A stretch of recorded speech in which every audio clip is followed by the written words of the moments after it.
روزہ ایمان کے ساتھ رکھنے کی فضیلت۔ حضرت ابو ہریرہ رضی اللہ عنہ سے روایت ہے کہ محمد صلی اللہ علیہ وسلم نے فرمایا، جو شخص ایمان اور ثواب کی نیت سے رمضان کے روزے رکھے اس کے پچھلے گناہ معاف کر دیے جاتے ہیں۔ صحیح بخاری و صحیح مسلم۔ 2. قیام رمضان کی فضیلت۔ جو شخص ایمان اور ثواب کی نیت سے رمضان کی راتوں میں قیام کرے اس کے پچھلے گناہ معاف کر دیے جاتے ہیں۔ صحیح بخاری۔ 3. جنت میں ایک دروازہ ہے جسے ریان کہا جاتا ہے، اس میں سے صرف روزے دار داخل ہوں گے۔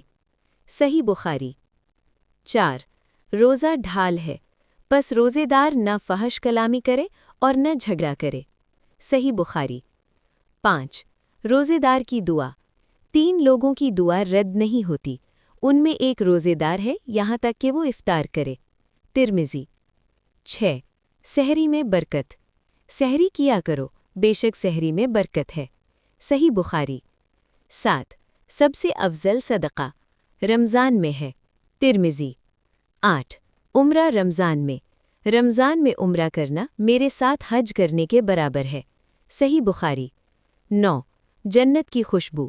جس نے اللہ کی رضا کے لیے ایک دن کا روزہ رکھا، اللہ اسے جہنم سے 70 سال کی مسافت دور کر دیتا ہے۔ صحیح مسلم۔ 10. لیلۃ القدر۔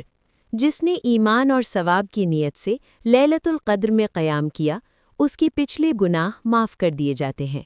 صحیح بخاری۔